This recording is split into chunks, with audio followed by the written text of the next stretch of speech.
I've been a wedding photographer for a few years now, and though I'm a bit more of a gear minimalist, there are a few accessories that will make every wedding photographer's life just a little bit easier. Of course you need the basics, a camera, an SD card, and the ability to handle drunk guests gracefully. But there are also a few accessories that will not only improve your workflow, but might improve your photos altogether. So let's dive into it. As you know, lighting is everything in photography, but weddings are real-life events, so you might not always have the perfect lighting conditions. You're going to find yourself in very dimly lit venues with almost no natural light, so you're going to have to bring your own lighting options, especially once the dance floor opens. To brighten the scene and freeze any action, use an on-camera flash. This is also a great opportunity to learn how to bounce flash. To soften your light and cover a wide area, try using a bounce card. Most rectangular speedlights have one built in alongside the diffuser above the light source. If you have a speedlight with a round flash head, you're going to need an attachable bounce card, which you can get either separately or as part of an accessory kit. Either way, you can angle your flash to approximately a 45-degree angle and let the bounce card reflect light forward while the rest bounces off of the ceiling or the wall. You can also experiment with off-camera flash. You need a little trigger for that, and it goes right on your hot shoe, and then you can put your flash anywhere in the room. This can give you a lot of flexibility in darker rooms.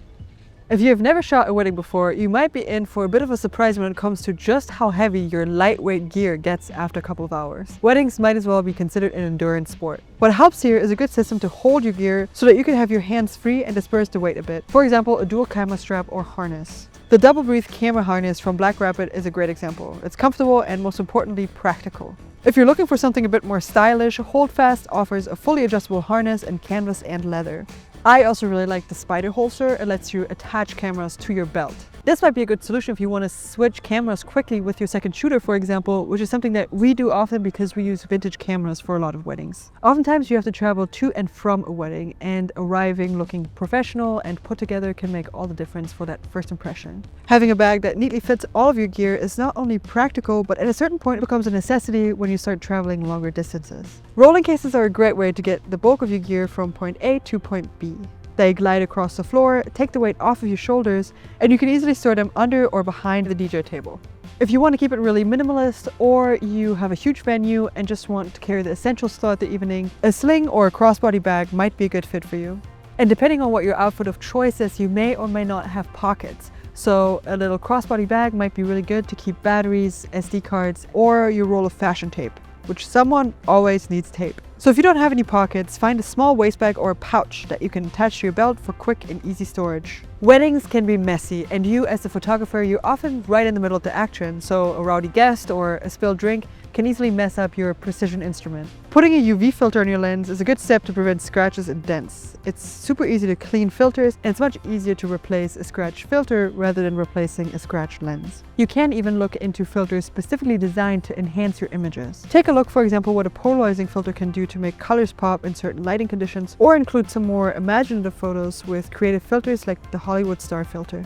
When you're photographing a wedding, you're very quickly approaching a threshold of data that really needs a system to be properly stored and managed. With weddings, you do not get a redo, so you have to take proper precautions to make sure everything's stored properly.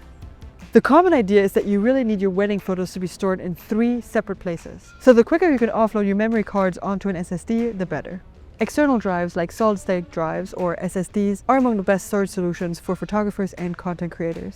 These drives are fast, compact, and are very portable. They can be used to keep your information backed up or as the main long-term storage for your system. They're easy to move from device to device, and they travel well, which makes them a good option for wedding photographers specifically. We recommend having 2 physical drives, one that you can work off of and the other one just for storage.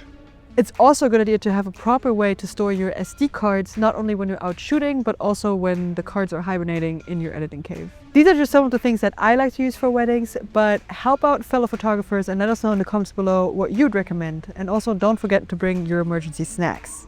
If you need any help with putting together your first wedding photography kit, or you just want to talk to an expert, you can head to our website where you can literally live chat with an expert in the store, or you can come visit the B&H Superstore here in New York City and look at all of the accessories in person. Have a good day. Bye.